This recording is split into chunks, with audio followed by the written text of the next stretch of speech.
அனைவருக்கும் வணக்கம். நான் இந்திய பெண்ணே பாரதி பேசுகின்றேன். என் சேனலை நீங்கள் சப்ஸ்கிரைப் பண்ணுறதுனால உங்களுக்கு நிறைய வெவ்வேறு கடவுளினுடைய விஷயங்கள் தெரிய வரும். நீங்கள் வேற்று மதமாக கூட இருக்கலாம்.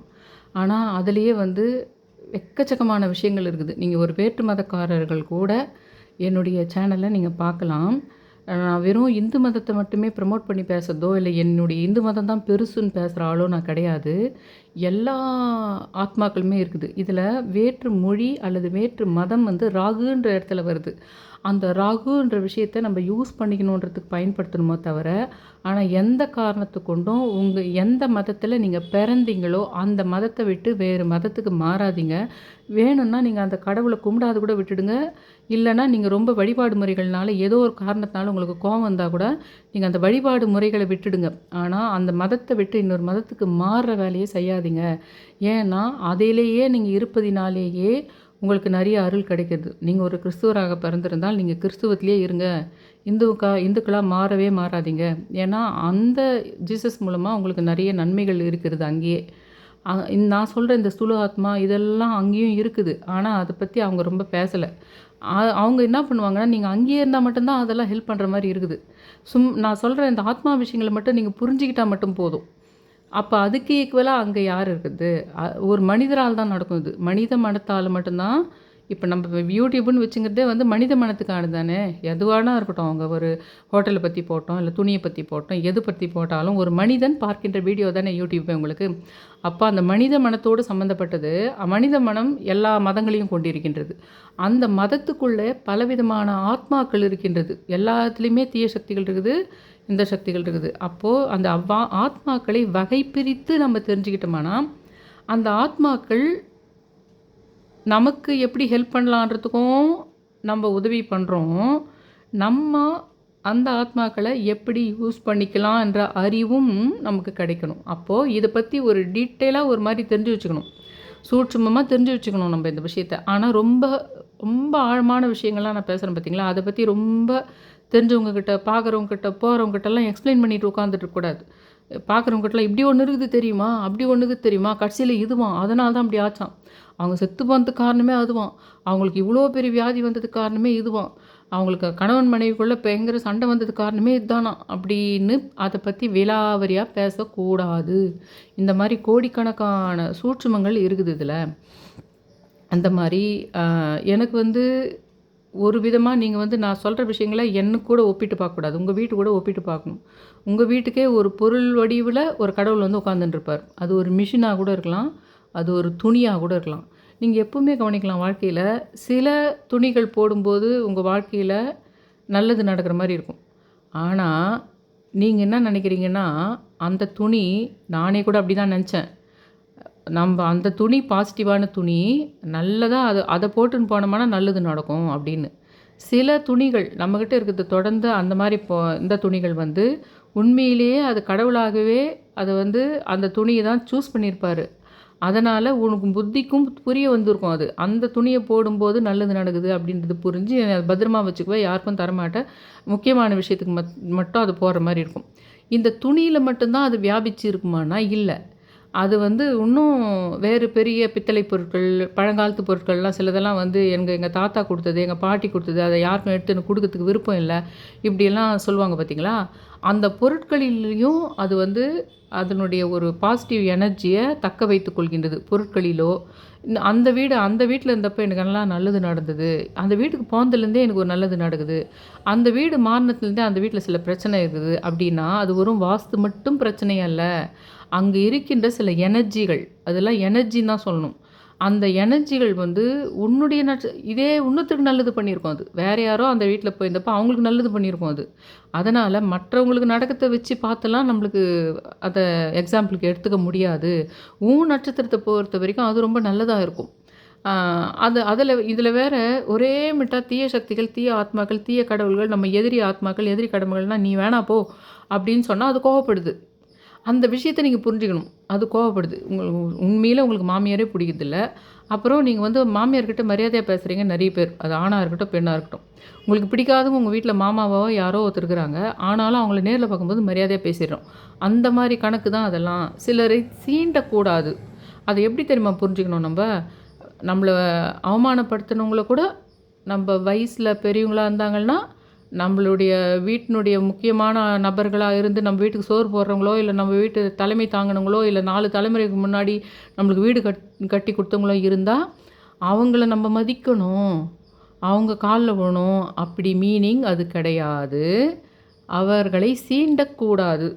சரிங்களா? அவங்கள கும்பிடவே செய்யலாம். அவங்க போயிட்டாங்கன்னா அவங்கள கடவுளாகவே வணங்கலாம். அவங்கள பித்ருவா ஃபோட்டோவே வச்சு அவங்களுக்கு நிவேதனம் வச்சு இந்த வீட்டுக்குள்ள வணங்க வேண்டிய ஆட்களாக இருந்து நம்மளை ரொம்ப கொடுமைப்படுத்திருக்கலாம், நம்மளை ரொம்ப கேவலமாக ட்ரீட் பண்ணியிருக்கலாம். ஆனால் ஒரு அமாவாசை நாட்களில் அவங்களுக்கு ஒரு ஃபோட்டோ வச்சு அவங்களுக்கு பித்ரு இது மாதிரி நீங்கள் பண்ணணும் அப்படின்னு சொன்னாங்கன்னா அந்த கோவப்பட்டுன்னு கூட பண்ணக்கூடாது. உனக்கு என்ன கோவம் வந்ததோ என் மேலே எனக்கு மன்னிச்சிடுன்னு சொல்லிட்டு நம்ம ஒரு நிவேதனம் வச்சுட்டு கும்பிட்டுட்டு வந்துடணும். அது பேர் என்னன்னா, அவர்கள் என்னை என்ன செய்திருந்தாலும் நான் அவர்களை அடிபணிந்து இருப்பேன் என்றது ஒரு ஆழ்மனதில் பதிந்துவிட்ட காலகாலமாக உங்களுக்கு பரிணாம வளர்ச்சியில் வந்த அடிமைத்தனத்தினுடைய உச்சம் அது. அப்படி இருக்கக்கூடாது. அதே சமயத்தில் நீயே என் வாழ்க்கையில் எவ்வளோ கொடுமைப்படுத்திக்கிற, நான் யார் உன்னை கும்புறதுக்கு, அப்படியும் இல்லை. ஒரே ஒரு வேர்ட் சொல்கிறேன், அந்த வேர்டில் புரிஞ்சுக்கிட்டிங்கன்னா நீங்கள் தப்பிச்சிங்க. அந்த ஆத்மாக்களை அந்த எனர்ஜிகளை அந்த ஆத்மாக்களை சீண்டக்கூடாதுன்னா இன்னொரு மீனிங் இருக்குது. அத்தை சீண்டக்கூடாது, அந்த மீனிங் இல்லை. சீண்டுதல்னா அத்தை கை வச்சு கிளறக்கூடாது, அதை நோண்டக்கூடாது, அதை சீண்டக்கூடாது, அந்த மீனிங். அதாவது ஒரு இடத்துல இச்சிங் இருந்ததுன்னா அதை கீறினா அதிகமாகும்னு சொல்லுவாங்க பார்த்தீங்களா? அதை கீறினோம்னா இன்னும் அதிகமாகும். அதுக்கு எதனா ஆயின்மெண்ட் போடணும், இல்லை அதை தொடாமல் இருக்கணும், அதில் வேப்பிலை அரைச்சி போடணும், எதனா ஒன்று போடணும். அதை விட்டுட்டு அது கீறினோம்னா அதிகமாகும். அந்த சீண்டக்கூடாது.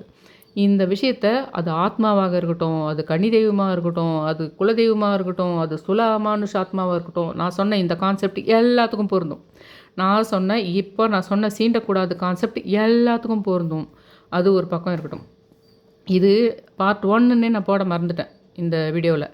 அடுத்ததுலேருந்து பார்ட் 2ன்னு போட்டுக்கிறேன். இப்போ இதில் முக்கியமான விஷயம் என்னென்னா, ஒரு பித்ரு அருள் எனக்கு கிடைக்க முருகர் உதவி செய்தார் நான் சொல்கிறேன் பார்த்தீங்களா? அது என்னதுன்னா, இப்போ நான் லைனாக போட்டேன். கன்னி தெய்வ ஆத்மா வேறு, பித்ரு ஆத்மா வேறு, குலதெய்வம் வேறு, சுமங்கலியாக போன ஆத்மா வேறு, தற்கொலை செய்து போன ஆத்மா வேறு, இன்னும் சுமங்கலி இல்லாத போன ஆத்மா கூட வேறு தான். அதெல்லாம் மாரியம்மா லிஸ்ட்டில் வருவாங்க உங்களுக்கு. அதை நான் போடல இதில். ஸ்துல அமானுஷ் ஆத்மா அப்படின்றது வேறு. இந்த ஸ்துல அமானுஷ்ன்ற விஷயந்தான் நானாக என்னுடைய புரிதலில் என்னுடைய 17 வயசுலேருந்து அதிகமாக நடந்தது. நான் ஒரு 2nd ஸ்டாண்டர்ட் படிக்கிறதுலேருந்து நடந்த விஷயங்களை கடந்த 20 வருஷமாக கோர்வையாக புரிஞ்சுக்கிட்டேன். அடடா இது 2nd ஸ்டாண்டர்ட்லேயே நடந்திருக்குது, அடடா இது நம்ம கல்யாண சமயத்தில் நடந்திருக்குது. அதுக்கெல்லாம் ஒரு குறிப்பிட்ட ஒரு எனர்ஜி ஒன்று அது கூடவே நடந்து வருது. அந்த குறிப்பிட்ட எனர்ஜிக்கு சம்மந்தப்பட்டவங்க எல்லாருமே அதே வித பேட்டர்னில் இருக்குது அப்படின்றத அது ஒரு ரிசர்ச். ஆனால் அது ஒரு ரிசர்ச்சாக நான் பண்ணிக்கிட்டு இருக்கிறேன்றது எனக்கு தெரியல. சாதாரணமாக புரிஞ்சுக்கிற பழக்கம் இருக்குது, சாதாரணமாக மைண்டில் ஸ்டோர் பண்ணி வச்சுக்கிறேன் அப்படியே எல்லாத்தையும். ஆனால் இன்றைக்கி நட்சத்திரம், ஜாதகம், ஜோதிடம், கிரகம் எல்லாமே புரியறதுனால எல்லாத்துக்கிட்டையும் டக்குன்னு கனெக்ட் பண்ணிட்டுறதுக்கு எனக்கு முடிஞ்சிருக்கு. அவ்வளோதான். இதில் எனக்கு இந்த மொத்த விஷயத்தை பற்றி இப்போ நான் பேசலை, போட்டுட்டேன், வேறுன்னு போட்டேன். ஒரு ஆத்மாவை தனித்து நம்ம வணங்குறது எப்படி? ஒரு ஆத்மாவுடைய அருள் நமக்கு மட்டும் கிடைக்கிறதுக்கு பர்டிகுலராக உனக்கு இன்றைக்கி ஹெல்ப் பண்ணுறதுக்கு ஒன்று இருக்குது அப்படின்ற மாதிரி கடவுள் தான், முருகர் தான் அதை பண்ணியிருக்கார். நான் சொன்னேன் பார்த்தீங்களா உங்களுக்கு, பவானி அம்மன் துணைன்னு போட்ட வண்டியில் ஏசி வந்தது. அதனால் பவானி அம்மன் கோயிலில் இருக்கிற முருகரே உட்காந்துட்டாருன்னு புரியுதுன்னு நான் சொன்னேன். 5வது நாளோ என்னவோ தைப்பூசம். அவங்க எப்பவுமே அந்த மாதிரி டைரெக்டாக பால் அபிஷேகத்தை போடுறவங்க அவங்களுடைய குரூப்பில் போட்டு, அது இந்த சிஸ்டம்லேயே இங்கே தான் இருக்குது பக்கத்தில் அந்த ஏசி, இந்த சிஸ்டம்லேயே நான் அந்த அபிஷேகத்தை பார்க்குறேன். நான் என்ன நினச்சனோ அது பவானியம்மன் கோயில் முருகர் தான் நான் நினச்சனோ, அதுக்கேற்ற மாதிரி அது அந்த பவானியம்மன் கோயில் முருகர் வீட்லேயே வந்த மாதிரி இந்த மாதிரி பல சாட்சிகள் நடந்தது ஒன்று. அந்த மாதிரி எனக்கு மறந்து விட்ட சில விஷயங்களை வேறு, ஒரு 3 மணி நேரம் வாய்ஸ் ரெக்கார்டு வேறு நான் தொலைஞ்சு போச்சுன்னு நினச்சது வேறு. சஷ்டி அன்றைக்கி என்னை பார்க்க வச்சார் அவரத்தை. அது நீ மறக்கக்கூடிய விஷயம் இல்லை, அதை நீ அலட்சியப்படுத்த வேண்டிய விஷயம் இல்லை. அந்தளவுக்கு உண்மையிலே அது ஒரு அவமானப்படுத்தப்பட்ட ரொம்ப கேவலமான ஒரு விஷயம். அதை நீ சீப்போன்னு தொடச்சிட்டு போக முடியாது, நான் அதுக்காக தான் வந்திருக்கிறேன் அப்படின்ற மாதிரி நிறைய உணர்த்தினார். அதில் என்ன ஆச்சுன்னா, தைப்பூசம் அன்றைக்கி முதல்ல என்னுடைய மாமியாருடைய திதி நாங்கள் கொடுத்தோம். வீட்லேயே ஒரு குட்டியாக ஒரு யாகம் மாதிரிலாம் பண்ணுவாங்க பார்த்தீங்களா, அந்த மாதிரி பண்ணாங்க வீட்டில். அப்போ பண்ணும்போது அந்த ஐயர் அவர் பவானியம்மன் கோயில் ஐயர் தான். இப்போ அவர் பவானியம்மன் கோயிலில் பண்ணல. பல வருஷமாக பவானியம்மன் கோயிலில் பண்ணியிருந்தார். நான் ஒரு 4 வருஷத்துக்கு முன்னாடி கூட்டின்னு வந்தேன் அவரை இங்கே. அதுலேருந்து வருஷத்துக்கு 2 முறை அவர் தான் வராரு. பவானியம்மன் கோயிலேருந்து வந்த ஐயர் தான் அவர். அது மட்டும் இல்லை, என் கனவுல வந்த ஐயரும் அவர் தான். என் கனவுல வந்து முருகருக்கு அபிஷேகம் பண்ணார். அப்போ நான் அபிஷேகம் பண்ணாதீங்க, நிறுத்துங்க, திருச்செந்தூர் முருகர் மாதிரி ஒரு ஃபோட்டோ ஒன்று இங்கே இருக்கணுமே அப்படின்னு தேடுறேன் கனவுலே. அது போய் நம்ம எப்படிம்மா திருச்செந்தூர் முருகர் ஃபோட்டோ போய் எப்படிம்மா இருக்கும் அப்படின்றார் அவர். அந்த முருகருக்கு அபிஷேகம் பண்ணுறத ஸ்டாப் பண்ணிவிட்டு சொல்கிறார் எனக்கு. அந்த பவானியம்மன் கோயில் ஐயர் தான் அவர். அதில் அப்போ நான் என்ன சொல்கிறேன், ஒரு திருப்பதி சவருன்ற மாதிரி ஒன்று தெரியுது கனவுல சைடில். அதில் ஒரு பெரிய கேலண்டர் மாட்டியிருக்கு. அந்த கேலண்டரில் மேல் இது பறக்கும்போது திருப்பதி பெருமாளுடைய படம் இருக்குது 2வது லேயரில். அப்புறம் அந்த பறந்த பேப்பர் கீழே வந்து அப்படியே ஸ்லோவாக வந்து நிற்குது அந்த கேலண்டரில். அது வந்து முருகர், திருச்செந்தூர் முருகர் படம் அது. அப்போ இது இருக்கே, நான் கேட்டேன் குரு, அந்த ஐயர் பேர் குரு, நான் சொன்னேன்ல திருச்செந்தூர் முருகர் கேலண்டர் இங்கே இருக்குன்னு சொன்னேன்ல, இது பாரு. அதுக்கு அப்புறம் வந்த புரிதல் தான் அந்த கனவுல வந்த முருகர், அந்த குட்டி சின்ன கோயில், இந்த ஜன்னல் பக்கமாக பின்னாடி காட்டுவோம் பாருங்கள், நடந்து போயிடலாம் அவ்வளோ தூரத்தில் தான் இருக்குது அந்த கோயில். அந்த இடத்துல முருகருக்கு நேர் பின்னாடி பெருமாள் இருப்பார். அது இல்லாமல் அந்த திருப்பதி பெருமாளுன்றதை காமிச்சது கனவுல. என்னன்னா திருப்பதி பெருமாளுக்குள்ளே இருக்கிறது கூட முருகர் தான் அப்படின்றதெல்லாம் யார் புரிய வச்சதுன்னா கனகம்பட்டி ஐயா புரிய வச்சார். பச்சை ஆரஞ்சு அந்த விஷயங்கள்லாம் ஃபுல்லாக அகிலான்றவங்க ஃபாலோ பண்ணியிருப்பாங்க. அது அவங்க ஃபாலோ பண்ணி 4 வருஷம் பொறுத்தோ 5 வருஷம் பொறுத்தோ அவங்களுக்கு அந்த ரெட்டை குழந்தை பிறகுறது. அந்த 369 விஷயத்தையும் அந்த பச்சை ஆரஞ்சு விஷயத்தையும் என்னை விட அதிகமாக ஃபாலோ பண்ணுறது யாருன்னு கேட்டால் அகிலா தான். அவங்க தான் ஃபாலோ பண்ணுறது. அவங்க இப்போ திடீர்னு இப்போ கொஞ்சம் ஃப்ரீயானாங்க. அவங்க குழந்தை பிறந்து 1 வருஷம் ஆயிடுச்சுன்றதுனால இப்போ கொஞ்சம் ஃப்ரீயாகி ஆரஞ்சு பச்சை பற்றி சொல்ல ஆரம்பித்தாங்க. நான் நேற்று கூட போனேன். 3 அதாவது இதுக்காக சுகபிரம்மருக்காக வேண்டி 11 நாள் சுற்றுற விஷயம் சொன்னேன் இல்லைங்களா, அதில் 3 நாள் போயிருக்காங்க. தடை வந்துட்டு இருக்குது, அதுக்கு போக முடியாத மாதிரி. என்ன தான் பண்ணலாம் சொல்லுங்களேன், ஏன் தடை வருது அப்படின்னாங்க. நான் என்ன சொன்னேன்னா, நீங்கள் ஃபஸ்ட்டு டே ஒரு நாள் போயிட்டு நான் வந்து 11 நாள் கரெக்டாக சுற்றிட்டேனா உங்களுக்கு 11 ரூபா போட்டு 11 முறை சுற்றி வந்து தேங்காய் உடைக்கிறேன்னு வேண்டிட்டு அப்புறம் போங்கன்னு சொன்னேன். அதே மாதிரி போயிருக்காங்க. போகும்போது மழை நின்று மறுபடியும் மழை ஸ்டார்ட் ஆகிற மாதிரி இருக்குது. ஆனாலும் நீங்கள் சொன்ன மாதிரி போயிட்டேன். திரும்ப வரும்போது ஏதோ ஒரு பெருமாள் பேரும் பார்த்தேன், பச்சை ஆரஞ்சு பார்த்தேன். அப்போனா கரெக்டாக முடிச்சு கொடுத்துருவாருன்னு புரிஞ்சுக்கினேன். இப்போது அவங்க அந்த ஒரு விஷயத்தை கெட்டியாக பிடிச்சிட்டு இருந்தாங்கன்னா அதை பிடிச்சிக்கிட்டே கூட வாழ்க்கை ஃபுல்லாக அவங்களால போக முடியும். இப்போ நான் சொல்கிற விஷயங்களில் அவங்க அதிலேயே ஸ்டிக் ஆகிட்டாங்க. இப்போ அவங்க அதை வச்சுக்கிட்டே கூட பயணிக்க முடியும். இப்போ அதுக்கப்புறம் நான் வந்து இப்போ சுகபிரம்மர், நியூ கரோலி பாபா, ஆப்பிள், பறவைன்னு வந்துட்டேன். இப்போயும் பச்சை ஆரஞ்சு எங்கன்னா பார்த்துனானா பண்ணுறேன். ஆனால் அதுக்கப்புறம் இன்னும் நான் வந்துகிட்டே இருக்கேன். அப்போ இதுவும் எனக்கு நிறைய பலன் தான் கொடுக்கும். அவங்க ஒருவேளை அந்த ஆரஞ்சு பச்சை கான்செப்ட்லேயே இருக்கிறாங்க, அந்த முருகன் பெருமாள் கான்செப்ட்லேயே இருக்கிறாங்கன்னா அதுவும் அவங்களுக்கு செஞ்சு கொடுக்கும். அந்த மாதிரி நீங்கள் என்கிட்ட ரொம்ப நேரம் எல்லா விஷயத்தையும் கேட்டுக்கலன்னா கூட எதை கொஞ்சம் கவனிச்சிங்களோ, எது உங்களுக்கு ஈஸியாக இருக்குதோ அது கண்டினியூஸாக ஸ்டிக் ஆகிட்டிங்கன்னா அது கூட உங்களை வழி நடத்திக்கிட்டே போகும். அந்த மாதிரி அதுக்கப்புறம் அவங்க ஸ்டார்ட் பண்ணியிருக்காங்க அந்த பச்சை ஆரஞ்சு விஷயம். அப்படி இப்போ எனக்கு என்ன ஆச்சுன்னா, இந்த முருகர் வீட்டுக்கு வந்துட்டார் அப்படின்ற விஷயம் வந்து ரொம்ப தெரிய ஆரம்பிச்சுது. அந்த தைப்பூசம் அன்றைக்கி வந்து எங்கள் மாமியார் பேர் பழனிமா.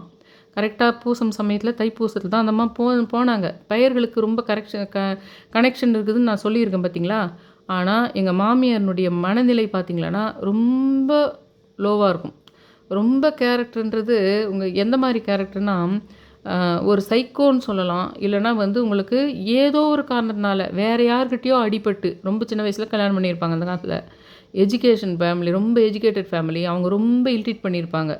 அதெல்லாம் அப்போயே புரிஞ்சுக்கிட்டேன். நான் வரும்போது 16 முடிஞ்சு 17 தொடங்கி 10 நாள் வயசு. அப்போவே எனக்கு அண்டர்ஸ்டாண்ட் பண்ணிக்கிட்டேன். இதுக்கு சின்ன வயசில் இந்த மாதிரிலாம் அடிபட்டுருக்குது இந்த வீட்டில். எஜுகேட்டடாக இருக்கிறதுனால அவங்க ரொம்ப இது பண்ணியிருக்காங்க. அதை வந்து இது மற்றவங்க கிட்ட காமிச்சிட்ருக்குது இப்போது அப்படின்றது புரியுது எனக்கு. ஆனால் அதனால் அவங்க இந்த மாதிரி பண்ணுறாங்கன்றதுக்காகலாம் விட்டு கொடுத்துட முடியாது.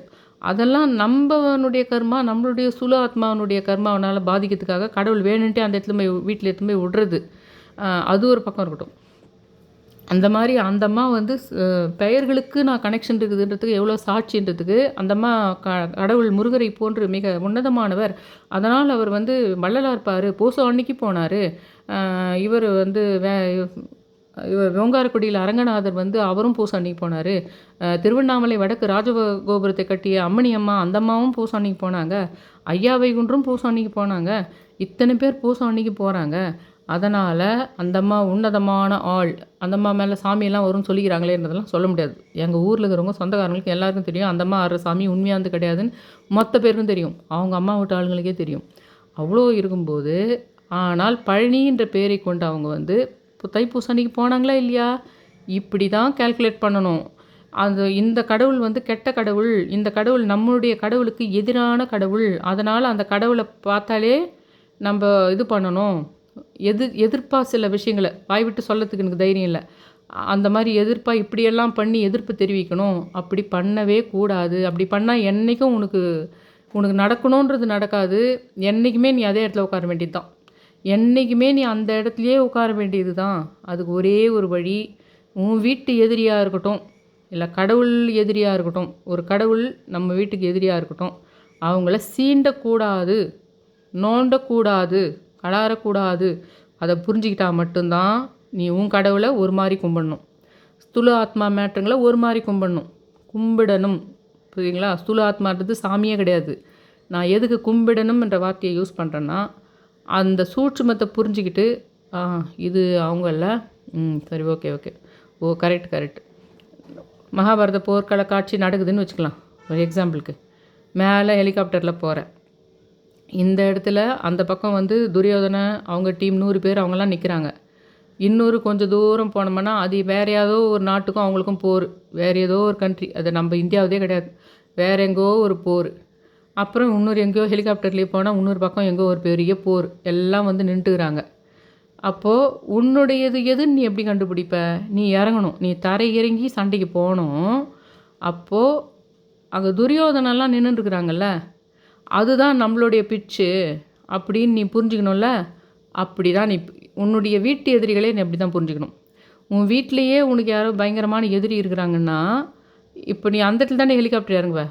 அங்கே துரியோதனன் நினைக்கிறான், அந்த இடத்துல நான் ஹெலிகாப்டர் இறங்க மாட்டேன், நான் அந்த வேறு யாரோ ஒரு நாட்டு இது போர் படை நிற்குது, அங்கே போய் தானே ஹெலிகாப்டர் இறக்கும், நான் இறக்குவேன்.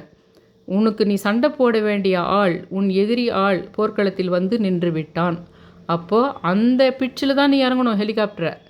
அப்படி தான் உன்னுடைய எதிரிகளாக இருக்கட்டும். எதிரிகள் ஏன் இந்த ஸ்தூல ஆத்மா எதிரிகள் யாராக இருக்குதுன்னா, உன் அம்மா, உன் அப்பா, உன் தாத்தா, உன் புருஷன், உன் குழந்தை, இல்லை உன் கசின்னு இப்படி இருக்குது.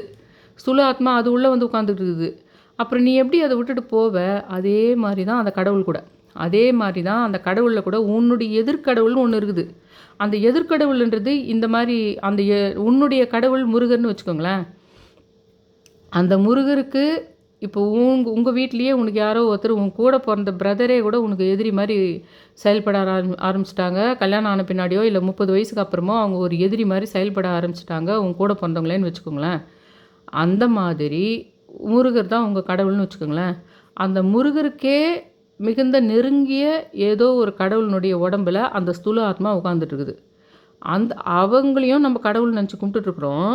ஆனால் ஒரு காலத்தில் வந்து பின்னாடி வந்து கொஞ்சம் கொஞ்சமாக கண்டுபிடிக்கிறாங்க அத்தை, இல்லை இவர் முருகருக்கு ரொம்ப தொந்தரவு கொடுத்த ஆளாக இருக்கிறாரு.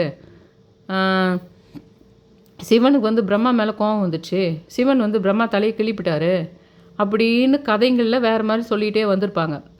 இந்த கதை சொல்கிறவங்க யாரான்னு கேட்டால் அந்த குரூப்பாக இருப்பாங்க.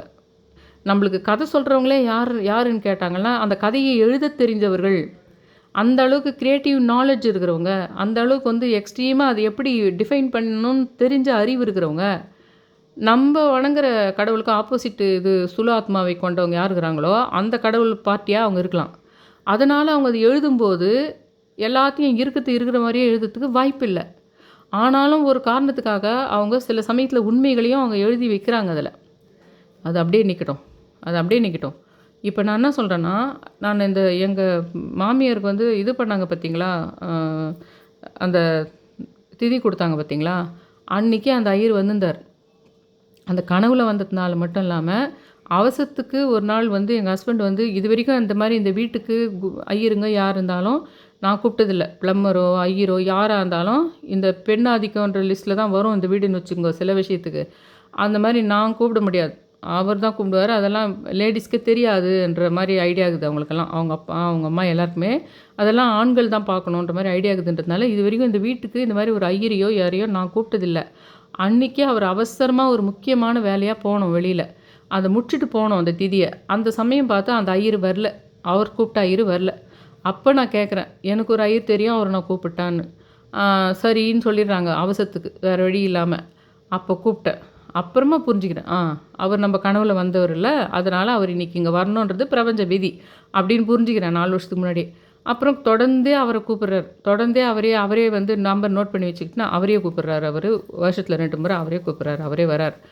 அவர் என்ன பண்ணாருன்னா, இப்போ முருகர் உதவி பண்ணாருன்னு சொன்னேன் பாருங்க. அது இதில கனெக்ட் ஆகுது. இதில முருகர் ஒரு பக்கம் கனெக்ட் ஆகுது. இதில போன ஆத்மா ஒரு பக்கம் எனக்கு கனெக்ட் ஆகுது. ஒரு பித்ரு ஆத்மாவ தான் அதனுடைய அருள் எனக்கு கிடைக்க வைக்கிறதுக்கு ஒரு ஹெல்ப் பண்ணுறாரு முருகர். இந்த முன்னாடி நாள் அவர் வந்து பண்ணும்போது ஒரு விஷயம் சொன்னார். இது நிறைய யூடியூப்பில் கூட கேட்டிருக்கேன் நான். அதாவது முதல்ல மூதாதையாருக்குன்னா அவங்களுக்கு தான் விளக்கேற்றணும், பூஜை ரூமில் விளக்கேற்றக்கூடாது, இங்கே கோலம் போடக்கூடாது, அப்படி பண்ணோம்னா அந்த ஆத்மாவுக்கு வராது, இப்படிலாம் சொல்லுவாங்க. ஆனால் ஒரு சில பேர் ஐயருங்க என்ன சொல்லியிருக்காங்கன்னா, அதெல்லாம் கிடையாது. கடவுளுக்கு முதல்ல ஏற்றிட்டு அவங்களுக்கு நீ படைச்சல் போட்டுட்டு அவங்களுக்கு பண்ண வேண்டியதை பண்ணிவிட்டு அப்புறம் தான் நீ பித்ரு முதல்ல கடவுளுக்கு தான் மரியாதை கொடுக்கணும், அப்புறம் தான் பித்ரு எல்லாம்னாரு. அதுதான் கரெக்டாக இருக்குன்னு எனக்கு புரிஞ்சுது. அதுதான் கரெக்டாக இருக்கும் அப்படின்ற மாதிரி புரிஞ்சுது. சரின்னு அப்படி பண்ணேன். அங்கேயும் பண்ணிவிடுவேன். ஆனால் படத்தை ஒன்றா வைக்க மாட்டேன், பூஜை ரூமில் வைக்க மாட்டேன். படங்களை தனியாக தான் வச்சுட்டுருக்கேன். சித்தர்களது தனியாக வச்சுட்டுருக்கிறேன், பித்ருக்கள் தனியாக வச்சுட்டுருக்கிறேன். பூஜை ரூமில் அது தனி. அதெல்லாம் ஃபாலோ பண்ணுறேன். ஆனால் தனித்தனியாக விளக்கேற்றி தனித்தனியாக படைச்சல் வைக்கிறது பண்ணுறேன். அவர் வந்து சொன்னது முருகராக எனக்கு சொல்லியிருக்கிறாருன்றதுக்கு சில ஆதாரங்கள் கிடச்சிது எனக்கு. அவரே வந்து என்ன பண்ணாருன்னா, அது வந்து அன்றைக்கி அவர் சொல்லிட்டு போனதுக்கு காரணமே அந்த மாமியாருடைய ஆத்மாவுக்காக அவர் எனக்கு சொல்லலை. மறுநாள் 1 இயர் ஆயிடுச்சு, தவசம் பண்ணுறாங்க. 95 வயசில் போன என்னுடைய அம்மாவுடைய அம்மா, அந்த அம்மாவுடைய தவசத்துக்கு மறுநாள் எங்கள் அம்மா போகிறாங்க அந்த ஊருக்கு. அதுக்கு ஒரு விஷயத்தை நான் ஃபாலோ பண்ணணுன்றதுக்காக முருகர் என்ன பண்ணிக்கிறாரு, அந்த ஐயர் மைண்டில் புகுந்து என்னுடைய மாமியார் திதிக்காக நீ இந்த சடங்கை சொல்லுன்னு சொல்லியிருக்கிறார் அவர்.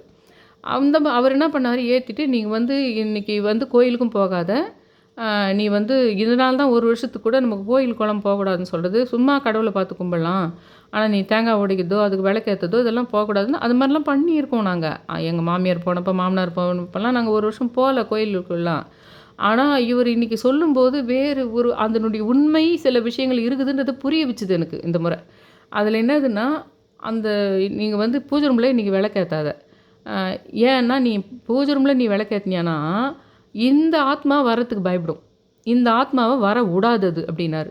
என் ஸ்லாங்கில் வேறு பேசுகிறாரு அவர். இந்த ஆத்மாவை அது வர விடாது அப்படின்னாரு. அப்போ வர விடாதுன்னா இத்தனை நாள் இந்த பவானிமா ரூபத்திலே வந்து முருகர் நம்ம வீட்டிலே உட்காந்துக்கின்னு நம்மக்கிட்ட பேசினேங்கிறாரு.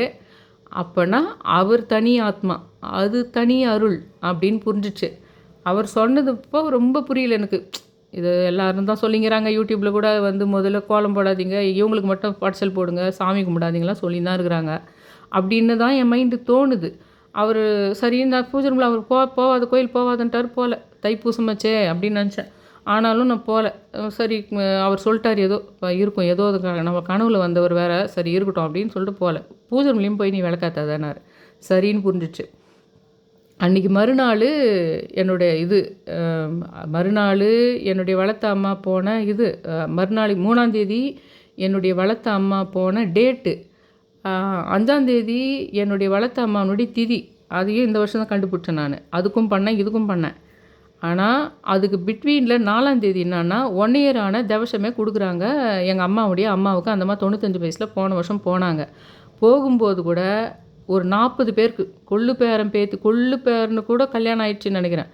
அந்த மாதிரி அவ்வளோ குரூப்பு சுற்றுறாங்க. அந்த எடுத்து சுற்றுவாங்கல்ல, தீப் ஒன்று சொல்லுவாங்க பார்த்தீங்களா, அந்த தீபம் மாதிரி எடுத்து சுற்றுவாங்க பார்த்தீங்களா எல்லோரும். அப்போ நான் ஆத்மாவோடு அந்த பேசுகிற அந்த ஒரு நெருங்கியாக எப்படி கனெக்ட் பண்ணிக்குதுன்ற இது இருக்கிறதுனால நான் அந்த அம்மாவை சுற்றிக்கிட்டே மைண்டில் நினைக்கிறேன்.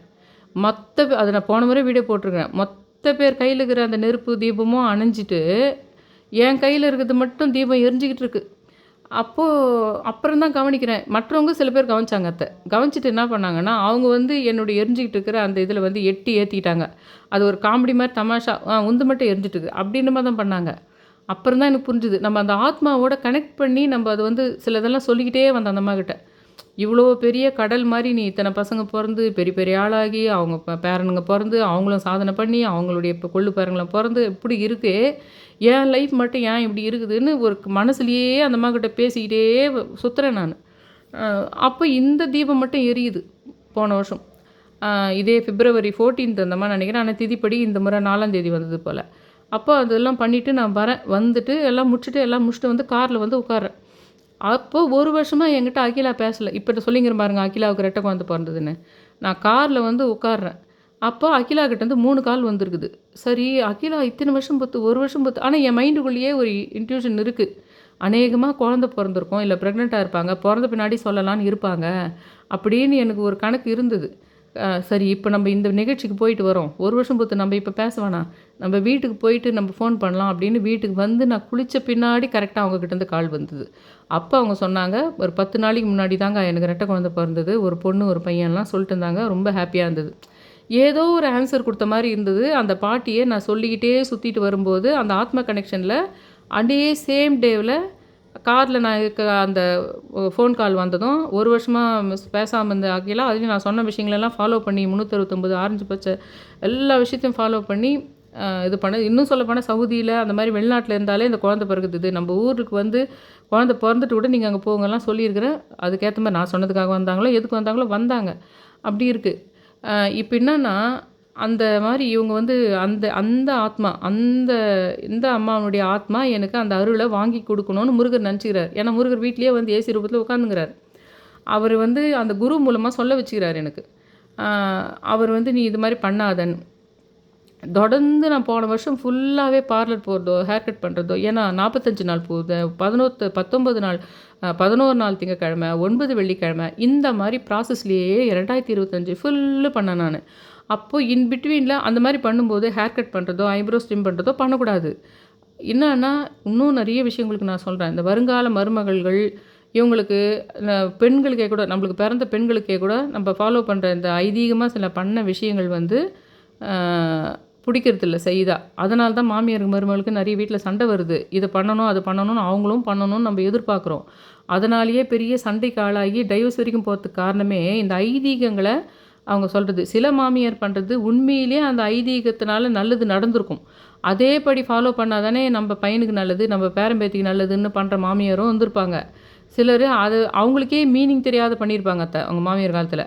அதே மாதிரி இவளையும் நம்மளுக்கு கீழே வச்சுக்கணுன்றதுக்காக பண்ணியிருப்பாங்க. இதில் டிஃப்ரென்ஸு நம்மளுக்கு வேறு வேறு இருக்கும். ஆனாலும் இந்த மாதிரி சில விஷயங்களில் ஒரு உண்மைத்தன்மை இருக்குது. இந்த சடங்குகள் பண்ண சடங்குகள் இதிலெல்லாம் நிறைய அபத்தமாக இப்போ ஃபெமினிசம் பேசுகிறவங்கலாம் அது பேசுகிறாங்க. அது போய் பண்ணணுமா இது போய் பண்ணணுமான்னு.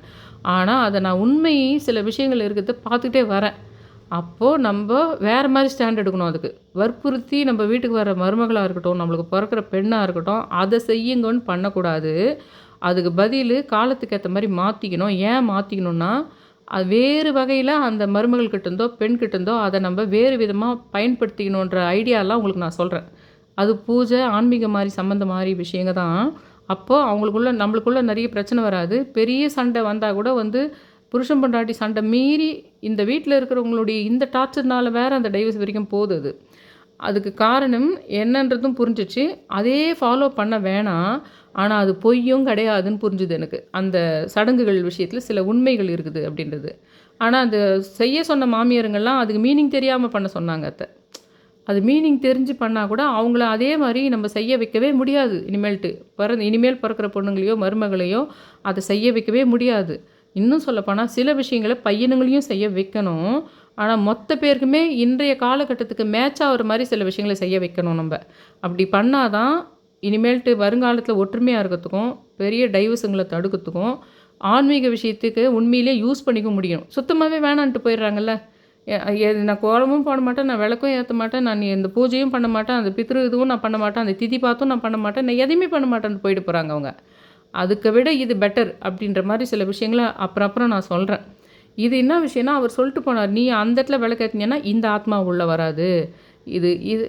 இந்த ஆத்மா இப்போ இந்த வீட்டில் நீங்கள் திதி கொடுக்கறதுனால இந்த ஆத்மா வந்து கடவுள் உங்களுக்கு என்ன செய்யணும்னு எதிர்பார்க்குறீங்களோ அதுக்கு இணையாக இந்த திதி கொடுத்தனால இந்த ஆத்மாவுக்கே அதை செய்கிற சக்தி உண்டு.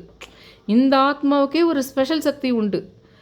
அதுவும் அந்த திதி கொடுத்த நாளில், அமாவாசை நாளில், அதுவும் இந்த திதி நாளில் இந்த ஆத்மாவுக்கே ஒரு ஸ்பெஷல் சக்தி உண்டு. கடவுள் சக்தி அது வேறு.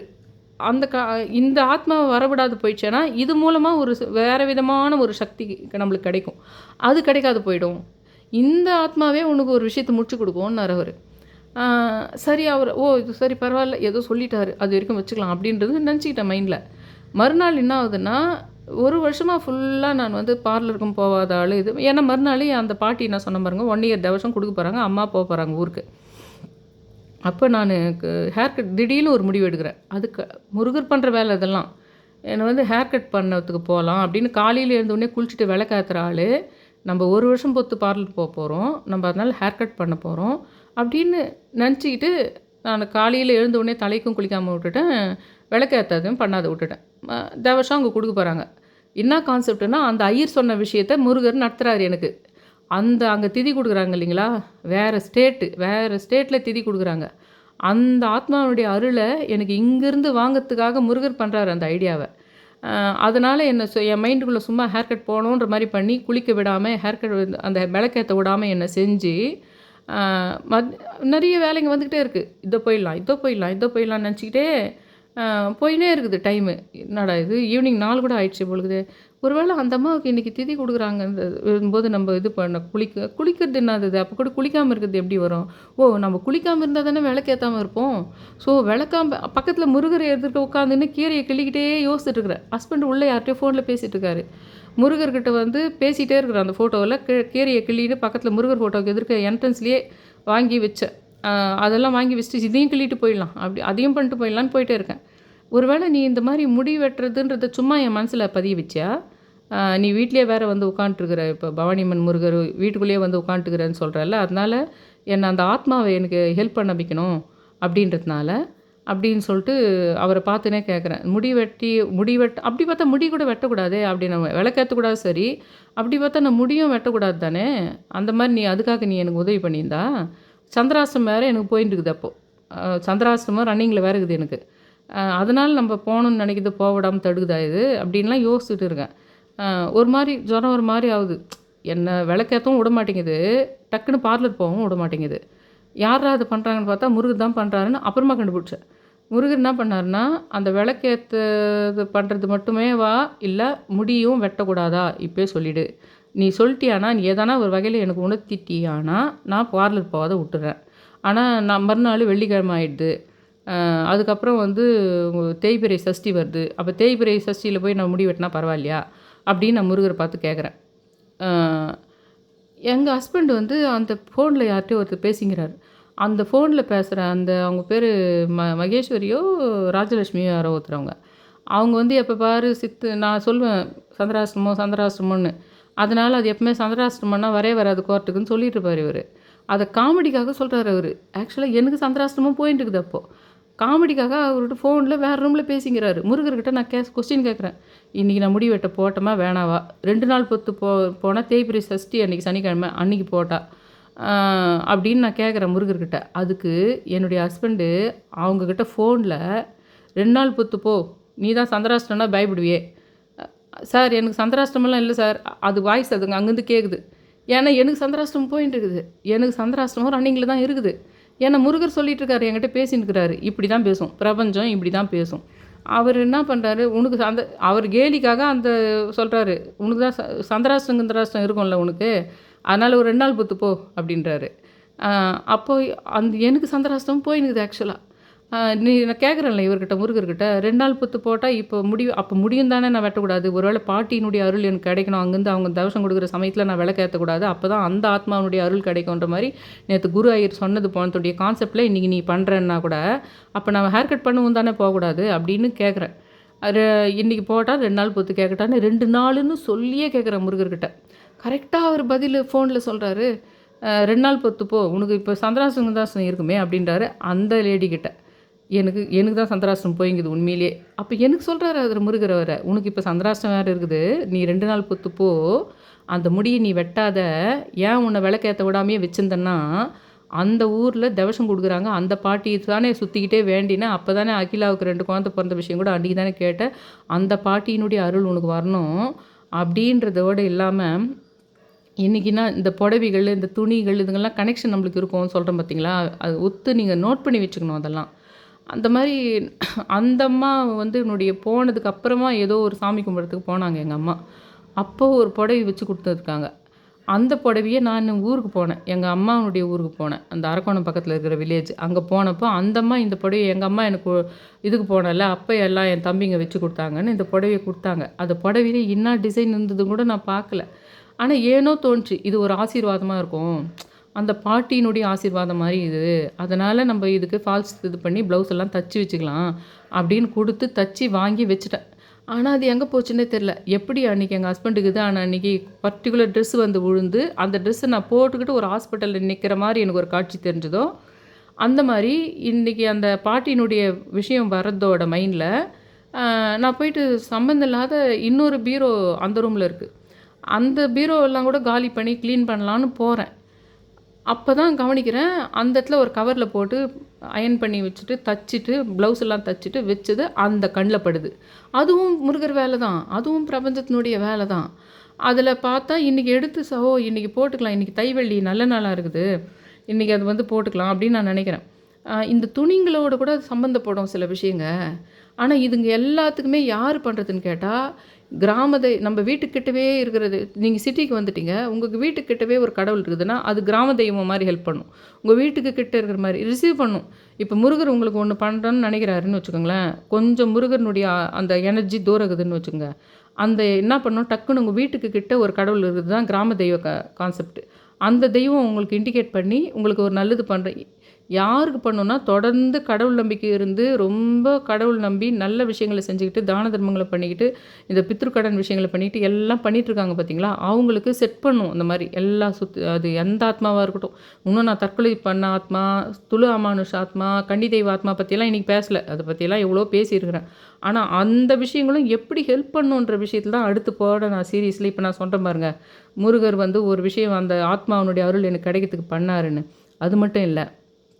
அந்த அந்த அம்மா எங்கேயோ இதுவரைக்கும் வந்து இந்த தமிழ்நாட்டில இருக்கிற கோயிலுங்களுக்கு நான் போணும்னு சொல்லிட்டு போனா கூட எங்கெங்கேயோ யாரோ போயிடுவாங்க. என்னுடைய மாமா விஸ்வநாதன்ன்றவர். அவரும் காசி விஸ்வநாதன்ற மாரி அவருக்கும் எனக்கும் எப்பவுமே ஒரு சில கனெக்ஷன் வரும். முக்கியமான நேரத்தில அவர் ஃபோன் பண்ற மாரி வரும். அவர் மாமா விஸ்வநாதன்றவர். அவருடைய மனைவி அவங்க பேர் சோபாராணி. அவங்க என்ன பண்ணியிருக்காங்கன்னா, இந்த எங்க அதாவது அவங்களுடைய மாமியார் தானே அவங்க. அந்த என்னுடைய பாட்டி. அவங்க வந்து அந்த திதிக்கு போறதுக்கு முன்னாடி எங்கேயோ கேட்டாங்களாம். ஒரு வாராகி கோயிலுக்கு போயிட்டு தான் நான் போணும். அப்படின்னு ஏதோ ஒரு அவங்களுக்குள்ள அங்கே நெறைய சண்டைங்க உண்டு அவங்களுக்கு இதில. பங்காளி பிரச்சனைங்க, நெறைய சொத்து பிரச்சனைகள்லாம் எக்கச்சக்கமா இருக்குது அங்க. அவங்க யாருன்னா சொல்லியிருப்பாங்க வாராகி கோயில்னு. அப்ப யாரோ சொல்லியிருக்காங்க. காஞ்சிபுரம் பக்கத்தில கூட பல்லூர்ல ஒரு வாராகி கோயில் இருக்குது. அது ரொம்ப பிரசித்தி பெற்ற கோயிலுன்னு அந்த அம்மாவுக்கு யாரோ சொல்லிக்கிறாங்க. அந்த அம்மாவுக்கு தமிழ் தெரியாது சுத்தமா. அந்த அம்மா மற்றவங்கலாம் இவங்களுக்கு ஆனா அவங்களுக்கு பசங்க கிடையாது. அந்த வீட்ல இருக்கிறவங்க மொத்த பேருமே முருகர் நம்மளுடைய திருத்தணி முருகர் தான் அவங்களுக்கு குலதெய்வம். ஏன்னா, அது எல்லாமே ஆந்திராவுக்கு மாற்றப்பட்டது. ஆந்திரா பார்டர்ல இருந்து தமிழ்நாடா இருந்து ஆந்திராவுக்கு போன ஊரு. அப்புறம் அவங்க போய் ஹைதராபாத்ல போயிட்டு வேலைக்காக போயிட்டு அந்த விஸ்வநாதன்ற மாமா மட்டும் தான் ஹைதராபாத் போறாரு. மற்றவங்கெல்லாம் சித்தூர் அங்க இருக்கிறாங்க. நகரிக்கு கிட்ட இருக்கிற கிராமத்தில தான் அவங்க இருக்கிறாங்க. இல்லன்னா புத்தூர் அந்த மாரி இருக்கிறாங்க. இது எல்லாமே பார்டரா இருந்து பிரிஞ்சது. அதனால தான் அவங்களுக்கு திருத்தணி முருகர் குலதெய்வமா இருக்கிறார். அந்த அம்மா வந்து ஒரு கலெக்டரோட பொண்ணு. அந்த அம்மாவ அவரு கல்யாணம் பண்ணிக்கிறாரு. அந்த ஒரு பொண்ண வளர்த்து, அந்த பொண்ண கல்யாணம் பண்ணி, அவங்களுக்கு கூட குழந்தை பொறந்துச்சு. அவங்க இந்த தமிழ்நாட்டு பக்கம்லாம் ஏதோ ஒரு ஃபங்க்ஷன்னா வர்றவங்க அவங்க. அவங்க என்ன பண்ணியிருக்காங்க, பல்லூர் வாராகிய வந்து யாரோ சொல்லிக்கிறாங்க. நீங்க அப்படி வாராகி கோயில் போனோன்னா, பல்லூர்ல ஒரு வாராகி கோயில் இருக்குது. நம்ம திருத்தணி முருகர்கிட்டலாம் நம்ம குலதெய்வம்னு போறோம் இல்லையா? அரக்கோணம் கிட்ட தான் அந்த காஞ்சிபுரம் போற வழியில தான் அந்த பல்லூர் வாராகி இருக்கிறாங்க. அந்த கோயிலுக்கு போயிட்டு வந்து நீங்க தரிசனம் பண்ணுங்க அப்படின்னு யாரோ சொன்னாங்களாம் அவங்களுக்கு. அ ஓ! அப்படியான்னு சொல்லிட்டு என்ன பண்ணியிருக்காங்க, சரி அப்படின்னா அந்த வழி ஒரு வேளை இவங்களுக்கு தெரிஞ்சிருக்கும். என்னுடைய அம்மா, எங்க அம்மாவுடைய பேர் வனஜா. அப்படின்னா வஞ்சாக்காவுக்கு தெரிஞ்சிருக்கும். அ அவங்களுக்கு போயிட்டு அவங்கள கூட கூட்டின்னு போயிடு அப்படின்னு இருக்காங்க. தெரியுதுங்களா? அந்த வீட்ல இன்னும் நான் கலைக்கவே இல்ல. அந்த ராஜமாதங்கியோட இது போட்டேன் பாருங்க. ஷியாமளா ராத்திரி அப்போ. அதுவும் பக்கத்திலேயே தான் பல்லூர் வாராகியோட குட்டி படம் கூட வச்சிருக்கேன். உங்களுக்கு தெரியும் நான் ராஜமாதங்கி சிலைய செய்யும்போது அது வாராகி மாரி வந்துருச்சு. அது ஒரு பக்கம் உங்களுக்கு தெரியும். அதுக்கப்புறம் அந்த பகவதின்றவங்க விசிட்டிங் கார்டு எடுத்துன்னு போய் ராஜமாதங்கி மேலே வச்சு எடுக்கணும்னு எடுக்கும்போது, அன்றைக்கி ராத்திரி அந்த பகவதின்றவங்க எனக்கு வாராகி பற்றி கேட்டு எழுதிக்கிட்டாங்க. அவங்க உடம்புல வாராகி போயிடுச்சுன்னு சொன்னேன் பாருங்க. அந்த மாதிரி மேட்ரு இந்த தவசம் விஷயத்துக்கு கடவுள் அருள் வரைக்கும் ஒரு பக்கம் என்னை வந்து விளக்கேற்ற விடாமல் பார்த்துக்குது அந்த ஆத்மா. அவ்வளோ தூரத்துலேருந்து இதில் வேறு நோட் பண்ணிக்கோங்க. அவ்வளோ தூரத்துலேருந்து நீ விளக்கேற்றாமல் இருந்து கோயிலுக்கு போகாமல் இருந்தால் அவ்வளோ தூரத்துலேருந்து அந்த ஆத்மா நமக்கு அது ஒரு தனிப்பட்ட ஸ்பெசிஃபிக் ஆத்மாவனுடைய ஹெல்ப்பு நம்மளுக்கு கிடைக்கும். அதையும் நீங்கள் நோட் பண்ணிக்கங்க. நீங்கள் தூரம் இருந்தாலும் அந்த கடவுளுக்கு விளக்கேற்றுறது அன்றைக்கி நீ பண்ணாமல் இருந்தியானா, அதே அந்த வீட்டில் உங்களுக்கு முக்கியமாக வேறு ஏதோ ஒரு இப்போ அது எங்கள் பாட்டி ஆயிடுச்சு. இப்போ இந்த வீட்லேயே வேறு யாருக்கோ ஒரு பர்த்டேவோ இல்லை வேறு ஏதோ முக்கியமான விஷயம் இருக்குதுன்னா அப்போ நான் அதுக்கு முக்கியத்துவம் கொடுத்து தான் ஆகணும். ஆனால் இப்படி சந்தர்ப்பம் கிடச்சிதானா அந்த ஆத்மாவை பயன்படுத்திக்கிற ஒரு விஷயத்த அந்த முருகராகவே ஏற்படுத்தி கொடுத்தாருன்னு சொல்லலாம். அதை முன்னாடி நாள் வந்து அவர் சொல்லிட்டு போகிறதுனா எனக்கு மறுநாள் என்னை அதே மாதிரி விளக்கேற்றாமல் வச்சுக்கிறதுன்னா அந்த மாதிரி நான் கேட்குற கேள்விக்கு ஒரு பதிலாக சொல்கிறதுன்னா முருகர். அது மட்டும் இல்லாமல் அந்த இவங்க வந்து அந்த விஸ்வநாதன்றவங்களுடைய மனைவி வந்து நான் ஒரு வாராகி கோயிலுக்கு போகணுன்னு சொன்னால் நீங்கள் போகிற தமிழ்நாட்டிலேயே அந்த ஒரு அரக்கோணம் சைடில் ஒரு பல்லூரில் வாராகி என்ன விஷயம்னா அந்த பல்லூர்லேயே இருக்கிற சப்தகன்னி தான் எங்களுடைய குலதெய்வம். அது கொஞ்சம் தள்ளி இருக்கும், நடந்து போயிடலாம். அந்த பல்லூர் வாராகி கோயிலேருந்து எங்களுடைய இதுக்கு நடந்து போயிடலாம். அது நாங்கள் பூட்டி தான் வச்சுட்டுருப்போம். எங்களுடைய இவங்க வரைக்கும் வந்து அந்த ஒரு 3-4 தலைமுறையினர் வந்து அந்த இடத்துல பொங்கல் வைப்போம் ஆடி மாதத்தில். அந்த பல்லூர் வாராகி கோயிலுக்கு நேராக கார் எடுத்துன்னு போயிட்டு எங்கள் அம்மா வீட்டுக்கு போயிட்டு எங்கள் அம்மாவை கூட்டிக்கிட்டு அந்த வாராகி கோயிலுக்கு போயிருக்காங்க. இது நான் எதனா பிளான் பண்ணனா இல்லை நான் எதனா வீட்டில் மாதங்கி கோலம் போட்டு வச்சுட்டுருக்கிறேன் அப்படின்றதுனால நான் எதனா நான் இஷ்டத்துக்கு வாராகி அது இந்த கனெக்ஷனு பகவதின்னு பேசிட்டு இருக்கிறேன். நான் எதனா ஏற்பாடு பண்ண விஷயமா அது? நான் ஸ்தூல ஆத்மாவை பற்றி பேசிட்டு இருக்கிறேன். என்னையே போட்டு தள்ளுற விஷயம் இருந்தது. அதனால தான் என்னை அந்த வீட்டிலேருந்து விலக்கி வேறு வீட்டில் வளர்க்குற மாதிரி பண்ணியிருக்காங்க. அதனால தான் நான் போகிறதுக்கு பதில் என் தம்பி பிரேம்ன்றது போனது. அந்த பிரேம்ன்ற பேர் அந்த கலசத்து மேலே இருக்குது எல்லாத்தையும் உங்களுக்கு காமிச்சேன். அதுக்கப்புறம் இன்னொரு தம்பியும் படித்து முடிச்சிட்டோம், நல்லா படித்து முடிச்சிட்டோம், மனநலம் சரியில்லாமல் போனான்ற விஷயத்த எல்லாம் சொல்லிட்டு வந்துட்டுருக்கேன் நான் உங்களுக்கு. அப்போது அந்த வாராகி கோயிலுக்கே அவங்க விஸ்வநாதன்றவருடைய மனைவி வந்து எங்கள் அம்மாவை கூட்டின்னு போயிட்டு நானே போகணுன்னு நினச்சி போகல. அந்த கோயிலுக்கு வாசப்படி வரைக்கும் போயிட்டு அங்கே ஒரு 3 படம் வாங்கின்னு வந்து எங்கள் அம்மாக்கிட்ட கொடுத்தேன். இன்னொரு வீட்டுக்கு கொடுத்தேன், எங்கள் வீட்டுக்கு எடுத்துகிட்டு வந்தேன். அவ்வளோதான். அதோடு நானே இது வரைக்கும் அந்த கோயில் உள்ளே போகல. எங்கள் அம்மா போயிட்டாங்க. அந்த ஆத்மா இதுக்கு முன்னாடி நாள் நான் அந்த ஆத்மா முருகர் வந்து எனக்கு வரணும்னு பண்ணார் பார்த்தீங்களா, அது கரெக்டாக இன்றைக்கி என்ன ஆகுதுன்னா வெள்ளிக்கிழமை தை வெள்ளி ஏதாவது ஒரு புது புடவையோ புது இதுயோ இருந்தேன்னா நல்ல நாளில் கட்டி வச்சுக்கணும். எப்போவுமே ஒரு நல்ல நாளில் ஒரு புது ட்ரெஸ்ஸை போட்டுட்டு அதுக்கப்புறம் வாஷ் பண்ணி கூட எடுத்து வச்சிடணும். அப்போ தான் திடீர்னு எதனா ஒரு நாள் வந்து அதை வந்து ஒரு இந்த நல்ல நாளே இல்லைன்னா கூட அதை நம்ம ஒரு அவசரத்துக்கு அதை கட்டலாம். அந்த மாதிரி ஒவ்வொரு பொருளையுமே அப்படி தான் பண்ணுவேன் நான். அது ஒரு சொல்கிறேன், அதிலெல்லாம் கூட ஒரு சாங்கிய இது நல்லது செய்ய தான் செய்யுது. ஆனால் அது ரொம்ப இப்போ இனிமேல் பிறக்கிற பொண்ணுக்கோ மருமகளுங்களுக்கோ அந்த மாதிரிலாம் நீங்கள் கண்டுபிடிச்ச விஷயத்தெல்லாம் அவங்களுக்குள்ளே திணிக்கணும்னு நினைக்க முடியாது. அதை வேறு விதமாக எப்படி யூஸ் பண்ணலான்றதையும் நான் அப்புறமா சொல்கிறேன் உங்களுக்கு. இந்த புடவை என்னாச்சுன்னா இது நான் உங்களுக்கு ஒரு கிளிப்பில் காட்டுறேன் பாருங்களேன். அந்த புடவை வந்து அந்த என்னுடைய பாட்டியோட சம்மந்தப்பட்ட புடவை. அது இன்றைக்கி நான் கட்டுற மாதிரி வருது, நேச்சுரலாகவே வருது. அது உங்களுக்கு நான் காட்டுறேன் பாருங்கள். இந்த புடவை இங்கே பாருங்கள், ஆரஞ்சு பச்சைன்னு சொல்கிறேனுங்களா, அந்த கான்செப்டும் வந்துடுச்சிங்களா. இதில் ஆரஞ்சு கலர் கிளியும் இருக்குது, இந்த புடவையில் பச்சை கலர் கிளியும் இருக்குது. இதில் பச்சையாக இதில் பார்த்தா ப்ளூ மாதிரி தெரியுது, உங்களுக்கு நேரில் பார்த்தா இந்த பச்சை கலர் கிளி தான். ஆரஞ்சு கலர் கிளியும் இருக்குது, பச்சை கலர் கிளியும் இருக்குது. ரெண்டாவது சுகபிரமர் கான்செப்ட் வேறு. இது என்னென்னா அந்த ப்ளவுஸில் மட்டும் க்ரே கலர் வந்துடுது. இதை நான் எப்படி பார்க்குறேன்னா ஃபீனிக்ஸ் பறவை மாதிரி பார்க்குறேன். அந்த நெருப்புலேருந்து எழுந்து வர ஃபீனிக்ஸ் பறவையாக நான் பார்க்குறேன் இந்த இது அந்த ப்ளவுஸில் வர்றது. இதை இன்றைக்கி நேச்சுரலாக நான் பண்ணணும். அந்த ஆத்மாவனுடைய விஷயத்த முருகர் எனக்கு பண்ணணும். அது எதுக்காக நடக்குதுன்னு புரியறதுக்காக அந்த திதி கொடுத்த அன்றைக்கி அந்த ஐயர் வந்து சொல்லிட்டு போயிடுறாரு, இது விளக்கேற்றக்கூடாது இந்த கான்செப்டெல்லாம். அப்போ இது முருகர் தான் இதை பண்ணுறாருன்னு நான் புரிஞ்சுக்கிறதுக்கு அது நடக்குது. ஹேர் கட்டும் பண்ண போகாமல் விளக்கும் ஏற்றாமல் பண்ணுது. அந்த டேக்கு முன்னாடி நாளே எங்கள் அம்மாவை அந்த எங்களுடைய மாமாவுடைய ஒய்ஃப் வந்து ஒரு வாராகி கோயில் இங்கே எங்கேயோ இருக்குதுன்னு சொன்னாங்க, வான்னு எங்கள் அம்மாவையே கூட்டிகிட்டு போகிறாங்க அந்த இடத்துக்கு. அதுக்கப்புறம் இன்றைக்கி காலையில் கரெக்டாக எழுந்துக்கும் போது இவருடைய ஃபோட்டோ தான் ஃபஸ்ட்டு பார்க்குறேன். இந்த மாடு கண்ணு கதவு திறந்த உடனே இந்த காமதேனு இந்த நந்தினி மாதிரி கண்ணு மாடு பார்க்குறேன், பிளாக் அண்ட் ஒயிட் இது பார்க்குறேன். இந்த saree தான் நான் வந்து இன்றைக்கி கட்டுறேன். அதில் வந்து கிளியும் அது அந்த பாட்டிக்காகவே பாட்டி போயிட்டு பின்னாடியே அந்த ஊருக்கு அம்மா போயிட்டு அவங்க கொடுக்குறாங்க இந்த சாரியை. இதுக்குள்ளே ஆரஞ்சு பச்சை கிளி இருக்குது, சுகபிரம்மர் கனெக்ஷன் இருக்குது. கிரே கலரில் இருக்கிற கிளி வந்து ஃபீனிக்ஸ் பறவையாக எடுத்துக்கலாம். ஆனால் இந்த புடவைக்கும் நேற்று வந்து ஆத்ம தொடர்பு பண்ணிடுது, வாராகி கோயிலுக்கு கூட்டின்னு போயிடுது. அதுக்கப்புறம் அந்த ஆத்ம தொடர்புக்கு என்னை ஃபுல்லாக விளக்கேற்ற விடாமல் பார்த்துக்குது. அப்போ அந்த ஆத்மானுடைய கனெக்ஷன் ஒன்று கிடைக்கும் அப்படின்ற மாதிரி ஒரு விஷயத்த பண்ணிடுது. அப்போ இந்த கவனித்தல் இருக்கும் மூலமாக மட்டும்தான் அந்த துணி விஷயம் அதெல்லாம் தெரியும் அப்படின்ற நான். அந்த கவனிச்சுட்டே நம்ம இருக்கிறது மூலமாக தான் அந்த துணி நம்ம வீட்டில் நம்ம கட்டுற துணி ஒரு முக்கியமான ஒரு நாளாக இருக்கும். இல்லை யாரோ அதை கொடுத்து ஆசீர்வாதம் பண்ணி கொடுத்ததாக இருக்கும். அந்த கனெக்ஷன்ஸு எல்லாமே யார்டா பண்ணுறதுன்னு கேட்டால் அந்த பெரிய கடவுள் முருகரும் பண்ணுவார். அந்த விளக்கேற்றினா அந்த ஆத்மாவை தான் முருகர் வர விட மாட்டார். முக்கியமாக புரிஞ்சுக்குங்க. அந்த விளக்கேற்றினமானா அந்த ஆத்மாவை முருகர் வர விட மாட்டார். அதனால் விளக்கேற்றாதான்றீங்க, அது தனி கான்செப்ட்டு. ஆனால் அந்த ஆத்மாவின் தொடர்பு எனக்கு வரணும்னு முருகரே நினச்சி முருகரே என்னை விளக்கேற்ற விடாமல் பார்த்துக்கிறாரு. முருகரே என்னை ஹேர் கட் பண்ண விடாமல் பார்த்துக்கிறாரு. எங்கள் ஹஸ்பண்ட் யார் கூட ஃபோனில் பேசுறது மூலமாக 2 நாள் பொறுத்துப்போ, நான் கொஸ்டின் கேட்குறேன் அவரை, 2 நாள் பொறுத்துப்போ, அதுக்கு இப்போதைக்கு உனக்கு இன்றைக்கி சந்திராஷ்டமும் உனக்கு போயின்னு இருக்குதுன்னு ஒரு பதில் சொல்கிறாரு. அப்போது அந்த ஆத்ம தொடர்பு உனக்கு வரட்டும்ன்றதுல முருகருக்கு விருப்பம் இருக்குது. ஆனால் அந்த முருகருக்கு நீ போயிட்டு வீட்டில் விளக்கேற்றினா அந்த ஆத்மாவுக்கு உனக்கு ஹெல்ப் பண்ணுறது கஷ்டம்.